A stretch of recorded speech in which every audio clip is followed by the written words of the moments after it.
कहानी की शुरुआत थाईलैंड से होती है, जहां रात के सन्नाटे में एक यंग लड़की घबराई हुई भाग रही थी, मानो कोई उसका पीछा कर रहा हो। भागते भागते वो गली के अंत में पहुंची, जहां उसका रास्ता बंद था। ये देखकर वो मुड़कर वापस भागने वाली थी कि लेकिन अचानक एक डरावना जीव उसके सामने प्रकट हो गया। उसी पल पास की दीवार से कई हाथ बाहर निकले और उसे कसकर पकड़ लिया।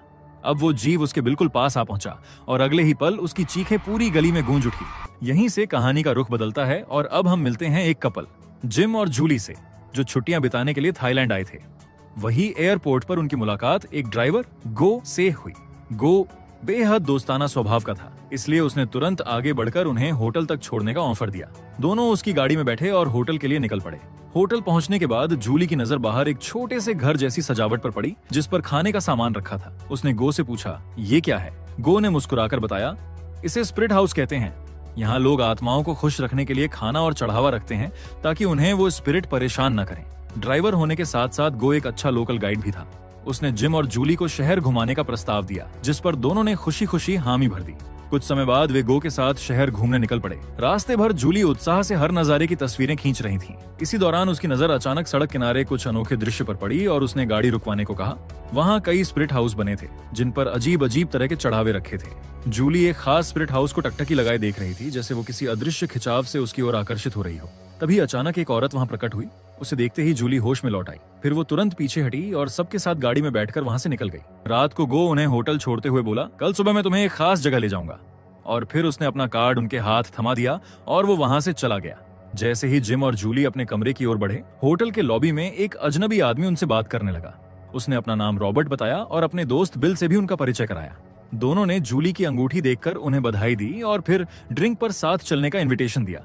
जिम पहले तो मना कर रहा था, लेकिन रॉबर्ट के बार बार रिक्वेस्ट करने पर आखिर में वो मान गया। वे सभी एक बार पहुंचे, जहां वे आपस में खुलकर बातें करने लगे और बातों बातों में जूली ने मजाक में कहा कि जिम को यहाँ की लोकल संस्कृति के बारे में कुछ भी पता नहीं है। जिम हंसते हुए बोला, यहाँ की संस्कृति तो ज्यादातर अंधविश्वासी है और यहाँ ऐसी चीजों की कहानियां सुनाई जाती हैं जो असल दुनिया में होती ही नहीं। ये सुनकर रॉबर्ट ने पूछा, जैसे कौन सी कहानियां?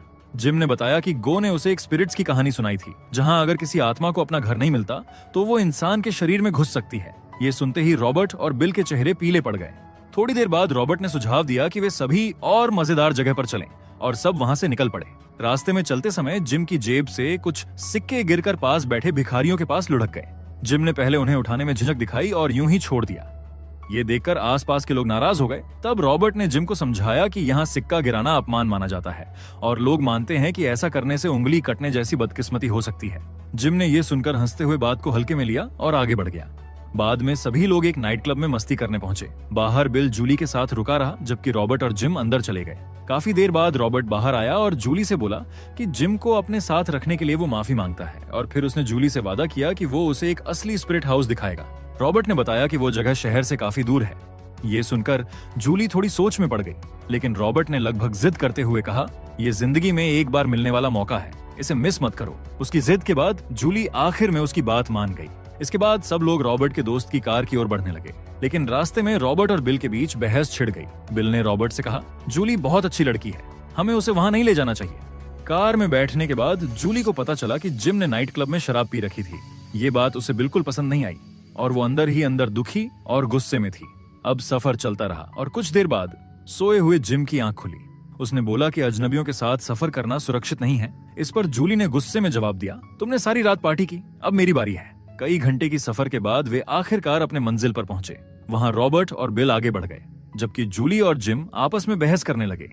इसी दौरान बिल ने चुपके से जूली का स्कार्फ, जिसे उसने पहले चुरा लिया था, रॉबर्ट को थमा दिया। थोड़ी देर बाद जूली और जिम भी उनके पास पहुंचे। सामने का नजारा देखकर जूली हैरान रह गई और पूछ बैठी, ये जगह क्या है? रॉबर्ट मुस्कुराते हुए बोला, ये स्पिरिट हाउस का कब्रिस्तान है। इसके बाद रॉबर्ट ने जूली को एक पुराना घर दिखाया। जूली उत्सुकता से उसकी तस्वीरें लेने लगी, बिना ये समझे कि रॉबर्ट उसे एक आत्मा के लिए बलि बनाने की योजना में था। रॉबर्ट ने एक अजीब वस्तु दिखाते हुए कहा, इसे घर ले जाओ। जूली ने मना किया, लेकिन वो जिद करते हुए बोला, ये तो बस कचरा है, कोई इसे नहीं ढूंढेगा। जूली को उसके असली इरादों का अंदाजा नहीं था और उसने वो चीज उठा ली। उसी समय जिम वहां पहुंचा और उसे रोकने की कोशिश की, लेकिन तब तक देर हो चुकी थी। अचानक रॉबर्ट और बिल भागते हुए वहां से निकल गए और जिम भी उनके पीछे दौड़ा। जूली ने पीछे मुड़कर देखा और गुस्से से कहा, क्या ये मजाक है? ये तो मेरा स्कार्फ है। लेकिन तभी उसे महसूस हुआ कि वो अकेली है और अचानक एक तेज हवा का झोंका आया और जूली की नजर पास के स्पिरिट हाउस की ओर गई। उसे लगा जैसे वहां ऊपर कोई हलचल हो रही हो। जैसे ही उसने सिर उठाया, उसने एक डरावना जीव उड़ते हुए देखा और अगले ही पल जूली की चीख पूरे जंगल में गूंज उठी। इसी बीच जिम उन दोनों तक पहुंचा, लेकिन वे पहले ही कार में बैठकर वहां से भाग चुके थे। तभी उसे जूली की चीखें सुनाई दी। वो दौड़ता हुआ वापस उस जगह पहुंचा और देखा कि जूली छोटे घर के सामने घुटनों के बल बैठी थी। इस घटना के अगले दिन जिम और जूली अब भी उसी इलाके में भटक रहे थे, जबकि गो होटल में उनका इंतजार कर रहा था। जूली बेहद थक चुकी थी और चुपचाप एक पेड़ के सहारे बैठ गई। उधर जिम मोबाइल पर नेटवर्क ढूंढते हुए गो को कॉल करने की कोशिश कर रहा था। काफी मुश्किलों के बाद वे दोनों किसी तरह सड़क तक पहुंचे, जहां जिम ने आखिर में गो से संपर्क कर लिया। कुछ घंटों बाद गो वहां आ पहुंचा, लेकिन उस सुनसान जगह को देखकर वो शक में पड़ गया। जिम ने कहा कि जूली को तुरंत अस्पताल ले जाना चाहिए, मगर गो ने चेतावनी दी, रात में सफर करना खतरनाक है, बेहतर होगा कि हम अभी मेरे गांव चलें। वे गो के गांव पहुंचे और जूली को एक कमरे में ले गए, जहां उसकी मां मौजूद थी। गो की मां ने जूली की जांच की और फिर उसके मुंह में झांकते हुए डर के साथ बोली कि जूली की आत्मा किसी स्पिरिट के कब्जे में होने वाली है। ये सुनकर सब लोग घबरा गए। फिर गो की मां ने कहा कि ये आत्मा वटाबे नाम की औरत है। इसके बाद वो और एक औरत जूली के लिए प्रार्थना करने लगी। इसी बीच गो अपने भाई को मदद लाने भेजा और बाहर जिम से बात करने लगा। वहां गो ने जिम को एक पुरानी कहानी सुनाई। कई साल पहले एक अमीर आदमी का अपनी नौकरानी के साथ रिश्ता बन गया। कुछ ही समय बाद उसकी पत्नी को यह पता चला और उसने गुस्से में घर में आग लगा दी। आदमी और नौकरानी बच गए, लेकिन पत्नी जलकर मर गई। इसके कारण उसकी आत्मा कभी शांति नहीं पा सकी और तभी से लोग उस आत्मा को वटाबे नाम से बुलाने लगे। जिम ने पूछा, इसका मेरी पत्नी से क्या लेना देना है? गो ने सीरियस होकर बोला, वटाबे खूबसूरत और जवान महिलाओं से नफरत करती है। जब जूली ने वो चीज वहां से उठाई, वही उसकी गलती थी। अब वो आत्मा जूली के शरीर पर कब्जा करने और उसे मारने की कोशिश कर रही है। जिम और कुछ पूछ पाता, तब तक गो का भाई और एक शमन वहां पहुंच चुके थे। जिम गुस्से में बोला, मुझे लगा तू डॉक्टर को लाने के लिए उस लड़के को भेजा था। गो ने जवाब दिया, भरोसा रखो, तुम्हारी पत्नी को इस समय शमन की सबसे ज्यादा जरूरत है। जिम ने उनकी नहीं सुनी और उन्हें रोकने की कोशिश की, लेकिन गांव वालों ने उसे कमरे से बाहर भेज दिया। शमन ने जूली पर मंत्र पढ़ना शुरू किया और जिम अब बेबस होकर रो पड़ा। गो ने उसे सांत्वना दी और कहा, चिंता मत करो, शमन उसकी देखभाल कर रहा है। शमन ने जूली पर कुछ सुरक्षा तावीज रखे और रात भर प्रार्थना की। उसी रात जूली को एक बुरा सपना आया। सपने में वटाबे उसकी ओर बढ़ रही थी, लेकिन जूली ने अपने तावीज की मदद से अपनी रक्षा की।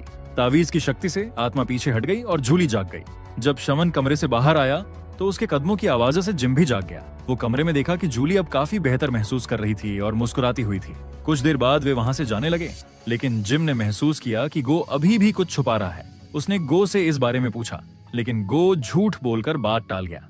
जैसे ही वे वहां से जाने लगे, गांव वाले तुरंत पास के एक स्पिरिट हाउस के सामने जुट गए और उस आत्मा को शांत करने के लिए पूजा करने लगे। गो उन्हें होटल छोड़ गया। जिम ने उसे धन्यवाद दिया, लेकिन गो अभी भी थोड़ा डरता हुआ दिख रहा था। उसने कुछ नहीं कहा और चुपचाप वहां से चला गया।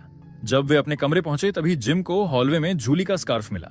ये देखकर वो बहुत गुस्से में आ गया और सोचने लगा कि शायद यही वजह थी कि पहले वाली घटनाएं हुई।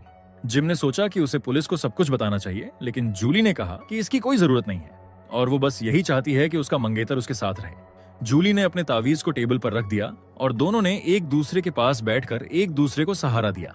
कुछ प्यार भरे लम्हे बिताने के बाद जूली ने फिर से वही डरावना जीव देखा। ये देखकर वो चीख पड़ी और डरते हुए बाथरूम में चली गई। जिम परेशान होकर रिसेप्शन गया, ये सोचकर कि शायद जूली का सिर दर्द कर रहा है। उसने फार्मेसी के बारे में पूछा ताकि कुछ दवाइयां ला सके। फिर उसने रिसेप्शनिस्ट से रॉबर्ट और बिल के बारे में पूछा। रिसेप्शनिस्ट ने बताया कि जिनका नाम जिम पूछ रहा था वे यहाँ रजिस्टर्ड नहीं थे और इस होटल में केवल 3 ब्रिटिश लोग थे जो उस सुबह ही निकल गए थे। इस बीच जूली बाथटब में आराम कर रही थी। तभी उसने बाहर से कुछ अजीब आवाजें सुनी। पहले उसने उन्हें अनदेखा किया, लेकिन आवाजें धीरे धीरे तेज होती गईं। डर कर जूली बाथटब से बाहर आई और बाहर देखने लगी, लेकिन वहां कोई नहीं था।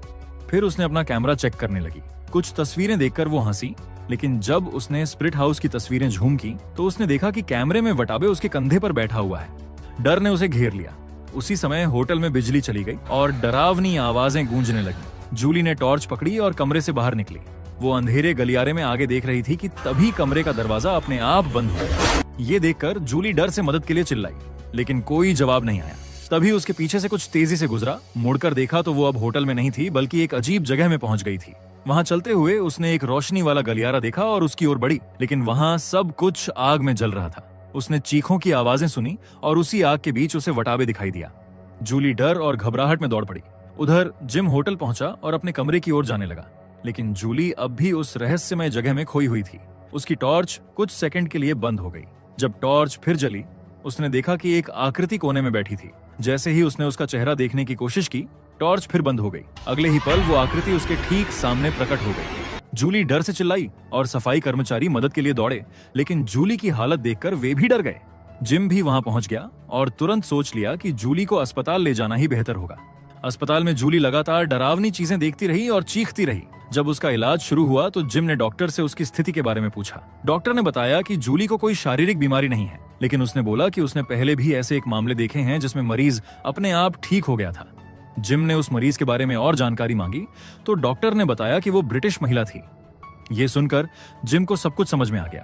पहले जिम ने जूली से मिलने की अनुमति मांगी, लेकिन डॉक्टर ने इनकार कर दिया और कहा कि जूली अब सेडेटेड है, इसलिए वो कुछ समय बाद ही उसे मिल सकेगा। इसके बाद जिम ने गो को बुलाया और उसे अस्पताल आने के लिए कहा। गो आया और जिम ने उसे तुरंत एयरपोर्ट ले जाने को कहा। एयरपोर्ट पहुंचकर जिम ने उन ब्रिटिश लोगों को ढूंढना शुरू किया। जल्द ही उसने बिल को एस्केलेटर पर देखा और उसके पीछे दौड़ पड़ा। वहां उसने रॉबर्ट, बिल और एक लड़की को देखा और वो वही लड़की थी जिसे हम फिल्म के शुरुआती सीन में देख चुके थे। जिम ने रॉबर्ट का सामना किया और उस पर आरोप लगाया कि उसने उनके साथ ऐसा क्यों किया। रॉबर्ट ने इनकार किया और किसी भी गलती से खुद को अलग बताया। गुस्से में जिम उस पर टूट पड़ा, लेकिन रॉबर्ट ने उसे पीछे हटने के लिए मजबूर कर दिया। जब जिम वापस उठकर आगे बढ़ा, बिल ने उसे रोक लिया और समझाया कि रॉबर्ट ने ये सब जानबूझकर नहीं किया था। फिर बिल ने जिम को एक कार्ड दिया और बोला कि वो रेनो को ढूंढे और उसे बता दे कि बिल ने उसे भेजा है। दृढ़ निश्चय के साथ जिम और गो उस पते पर पहुंचे। वहां पहुंचकर जिम ने एक रूम का दरवाजा खटखटाया। थोड़ी ही देर में एक आदमी बाहर आया और पूछा कि उन्हें क्या चाहिए। जिम ने कहा, हमें बिल ने भेजा है। आदमी तुरंत उन्हें अंदर आने दिया। अंदर जिम ने कई अजीब चीजें देखी। वे धीरे धीरे आगे बढ़े और एक वीआईपी रूम तक पहुंचे, जहां रेनो कई लोगों के बीच बैठा था। जिम ने कहा कि वो बिल की वजह से आया है। ये सुनते ही रेनो ने वहां सभी लोगों को बाहर भेजा और जिम से उसकी परेशानी पूछी।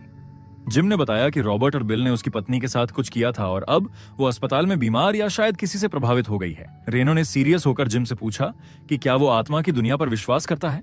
जिम ने कहा कि वो नहीं जानता। रेनो ने तुरंत बोला, अमेरिका में स्पिरिट्स जैसा कुछ नहीं होता, इसलिए तुम्हें इसके बारे में पता नहीं है, लेकिन ये जगह आत्माओं से भरी है। जिम ने पूछा कि क्या वो मदद कर सकता है।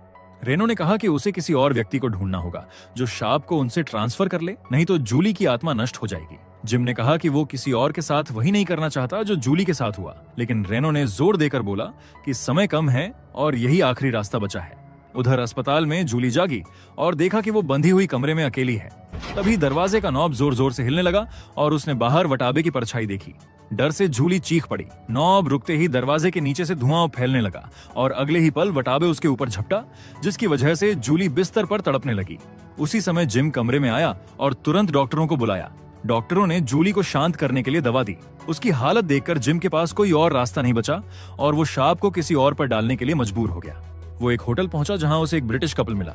जिम उनके पास बैठा और बातचीत शुरू की। रेनो के निर्देशानुसार वो उन्हें स्पिरिट हाउस जाने के लिए मनाने लगा। उस औरत को आत्माओं के बारे में जानने को लेकर बहुत उत्सुक थी, इसलिए वे जल्दी तैयार हो गए। लेकिन कुछ देर बाद जिम को अपनी गलती का एहसास हुआ। पछतावे के साथ उसने कपल से अलविदा कहा और वहां से चला गया। जिम फिर जूली को लेने अस्पताल पहुंचा। उसने बेहोशी का इंजेक्शन उठाया और जूली को साथ लेकर वहां से निकल गया। दोनों ने फैसला किया कि वे दोबारा रेनो के पास जाएंगे। वहां पहुंचकर बाउंसर जिम को रेनो के कमरे तक ले गया, लेकिन अचानक जिम ने पीछे से उस पर वार कर दिया और उसकी बंदूक छीन ली। जिम कमरे में गया जहां रेनो पहले से मौजूद था। जिम ने गुस्से और बेचैनी में पूछा कि क्या उसकी पत्नी को बचाने का कोई और तरीका है। रेनो ने गंभीर स्वर में कहा कि ये उसकी क्षमता से बाहर है और शाप को संभालने के लिए एक ऐसा व्यक्ति चाहिए जो पूरी तरह समर्पित हो, और इसके लिए बहुत बड़ी कीमत चुकानी पड़ेगी। जिम ने बिना हिचकिचाए बोला कि उसे कीमत की परवाह नहीं, बस उसे उस व्यक्ति तक पहुंचा दो। तीसरे दिन वे घने जंगल से गुजर रहे थे और जूली की हालत लगातार बिगड़ती जा रही थी। रेनो ने सुझाव दिया कि वे थोड़ी देर रुककर आराम करें, लेकिन जिम ने उसकी बात काट दी और गुस्से में बंदूक दिखाकर चुप रहने को कहा। रेनो ने उसे पागल करार देते हुए बंदूक नीचे करने को कहा। तभी जूली ने खुद बंदूक उठा ली। उसे अपने ऊपर तानते हुए जिम से कहा कि उसे मार दो, यही आत्मा से छुटकारा पाने का एकमात्र तरीका है। जिम ने तुरंत मना कर दिया और जोर देकर बोला कि वो कोई और रास्ता जरूर ढूंढेगा। गुस्से में जूली ने जिम को धक्का दे दिया और उसे कायर बोल डाला। उसी पल वटाबे की भूतियां छवि सामने आ गईं और जूली अचानक बुरी तरह बीमार पड़ गई। ये देखकर जिम ने तुरंत उसे बेहोशी का इंजेक्शन दे दिया। तभी गो ने गाड़ी अचानक रोक दी। जब सबने सामने देखा तो एक ट्रक मोटरसाइकिल से टकराया हुआ था और उसके इर्द गिर्द कई लोग मरे पड़े थे। सभी आदमी गाड़ी से उतरकर हादसा देखने गए, लेकिन जूली पूरी तरह बेहोश नहीं थी। वो भी धीरे धीरे उठकर बाहर देखने लगी। तभी उसने देखा कि ढकी हुई लाशों में से एक अचानक हिलने लगी और सीधा उसकी ओर घूरने लगी। उसी पल कार की खिड़की पर जोर से दस्तक हुई। जूली चौंक गई और मुड़कर देखा, सामने वही लड़का खड़ा था जो उस हादसे में मरा हुआ था। डरी हुई जूली भागकर गहरे जंगल की ओर चली गई और किसी ने भी उसे जाते नहीं देखा। जंगल में वो एक पुराने कब्रिस्तान के पास पहुंची, जहां अचानक पीछे से वही डरावनी आत्मा आ गई। जूली की जोरदार चीख सुनकर बाकी लोग उसकी ओर दौड़ पड़े। जिम सबसे आगे था। वो वहां पहुंचा और घबराकर उसका नाम पुकारने लगा। तभी जूली के चारों तरफ अचानक आग जैसी तेज रोशनी फैल गई, मानो वो खुद आग में बदल गई हो। ये सब देखकर रेनो का चेहरा सफेद पड़ गया। उसने तुरंत बोला, हमारे पास बिल्कुल समय नहीं है, हमें अभी आगे बढ़ना होगा। वे लोग तेजी से रेनो के एक जानकार के केबिन पहुंचे। वहां का आदमी तुरंत उन्हें एक हीलर के पास ले जाने के लिए नाव लेकर चल पड़ा। आखिर में वे लोग एक सुनसान जगह पर पहुंचे। जिम ने जूली को अपनी बाहों में उठाया और जल्दी से अंदर ले गया। अंदर उन्हें 3 शमन्स मिले। उनके चेहरे पर सख्त नजर थी। उनमें से एक ने कहा, हम मदद नहीं कर सकते, ये सब जूली की गलती है, उसने वटाबे का घर तोड़ा है। जिम घुटनों के बल बैठ गया और गिड़गिड़ाते हुए बोला, जूली ने ये जानबूझकर नहीं किया, उसे मजबूर किया गया था। जिम की बेबसी देखकर आखिर में शमन्स मान गए और मदद करने के लिए तैयार हो गए।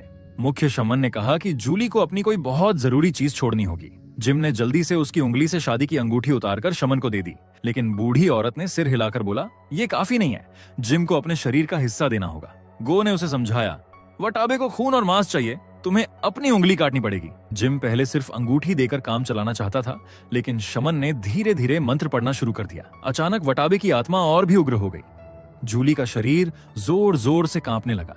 शमन ने उसकी सारी बुरी छाया देखी और थक कर जमीन पर गिर पड़ी। बाकी 2 शमन डर गए। वे मुड़े तो देखा, वटाबे खुद उनके पीछे खड़ी थी। उन्होंने आत्मा को रोकने की कोशिश की, लेकिन जल्दी हार गए। जिम जूली को बाहर ले निकालना चाहता था, लेकिन गो ने बोला कि उन्हें घेरे के अंदर रहना होगा और फिर खुद चाकू लेने दौड़ा, मगर आत्मा ने उसका पैर पकड़ लिया। संघर्ष के बाद वो उसके चंगुल से छूटा और चाकू जिम की ओर फेंक दिया। बिना सोचे जिम ने अपनी उंगली काट दी। बेहोश शमन तुरंत जाग उठी। गो ने उंगली उसके हाथ में रखी, जैसे पूजा पूरी हुई। ये देखकर वटाबे भागना चाहिए, पर देर हो चुकी थी। शमन ने मंत्र खत्म किया और आत्मा को झूली से निकाल दिया। जूली होश में आई और बूढ़ी शमन आत्मा पर हंसने लगी। बाद में जिम और जूली ने गो को धन्यवाद दिया और वहां से निकल गए। कुछ समय बाद वही पुराना कपल एक दुकान में दिखा, जहां श्रापित चीजें बिकती थीं। औरत ने अपने पति से स्पिरिट हाउस खरीदने को कहा, लेकिन उसी स्पिरिट हाउस में एक और दुष्ट आत्मा छुपी थी और यहीं पर यह मूवी खत्म होती है। अगर आपको एक्सप्लेनेशन अच्छा लगा हो तो वीडियो को लाइक और कमेंट जरूर करें। ऐसी ही और मजेदार और अनोखी कहानियों के लिए चैनल को सब्सक्राइब करना ना भूलें।